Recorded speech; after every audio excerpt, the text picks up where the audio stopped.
Dear chess friends, dear Chessmood family, I'm Grandmaster Johan Hellsten, and today I'm happy to share with you another interesting topic, the majority attack on the king side.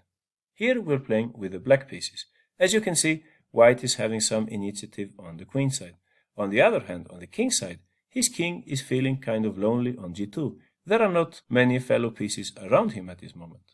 At this point, please pause your video and try to come up with a good attacking idea for black. Okay. I will continue. In the first place, a natural move here would be knight g4, targeting the weak pawn on e3. However, after bishop c1, it's not completely clear how would black progress in his attack. One idea which comes to mind is queen f5, mobilizing the queen to the attack, so to speak. However, after rook f1, let's say queen h5, white would play h3. It's not completely clear how to progress in the black attack anymore. In the game, however, black noticed that on the king side he actually has a pawn majority. He has 3 pawns against 2.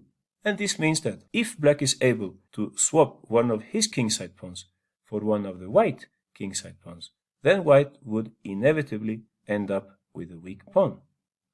And for this reason in the game, black played the very strong move h5, preparing to play h4, softening up the white kingside structure. Here white took on c6, of course black took with the pawn. He's not interested in swapping his queen, of course, knowing that the white king is the weaker one. And here white played knight d1. He could not take the pawn on a6, of course, because then the queen would be trapped after rook a6, queen b6, rook fb8.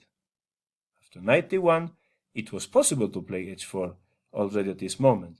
However, black probably considered that after knight f2, at least white would be able to mobilize one piece to the kingside defense.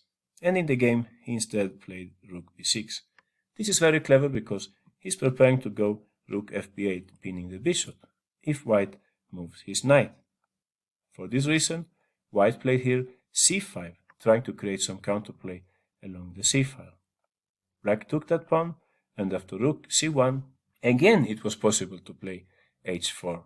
However, black found another interesting move. He played knight g4. This is a very interesting idea. The thing is that now the white knight on d1 is kind of overloaded to the defense of the e3 pawn and the bishop on b2. This means that if white, for example, plays h3, he would run into some tactical problems here. Knight takes e3, knight takes e3, and rook takes b2. Here there are several threats which are difficult for white to cope with. Only one of them is queen takes d3. Very difficult position for white here.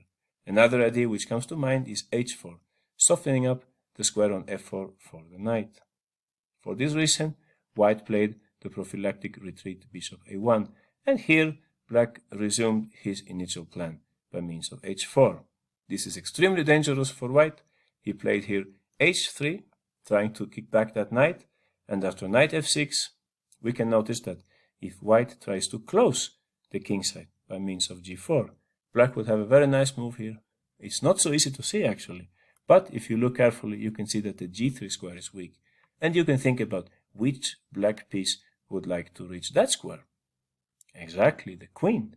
And for this reason, queen d6 would be a very strong move here, preparing e4, so that the queen can reach g3. If white plays here e4, obviously he would run into knight f4, and the black attack would be very strong. The game, however, saw rook takes c5. White is trying to attack the pawn on e5, however, now he ran into the same move, queen d6. Very nice. Black is not in a hurry to take that pawn on g3. In that case, perhaps bishop takes e5 would make things a little bit more complex. Instead, the very nice move, queen d6, attacking the rook and at the same time preparing e4, so that the queen can reach g3.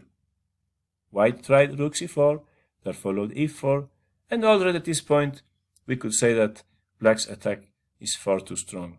In the game there followed knight f2, bringing that knight to the defense. Of course, g4 would be hopeless here.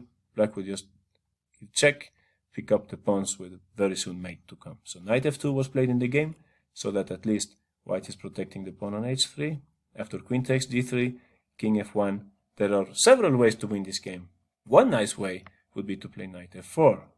As you know, when you have many pieces in the attack, it is often a good idea to look for some sacrifice. Here we threaten to give mate in 1, and if white takes on f4, of course we will play e3. As you can see, the white knight must move again, and after queen takes h3, king g1, knight g4, it's game over, because black will give mate very soon. On the other hand, in the game, there followed a move on the topic of mobilization in the attack. Black played the very nice move, rook b5. As you can see, this rook is going either to g5 or to f5, depending on white's next move.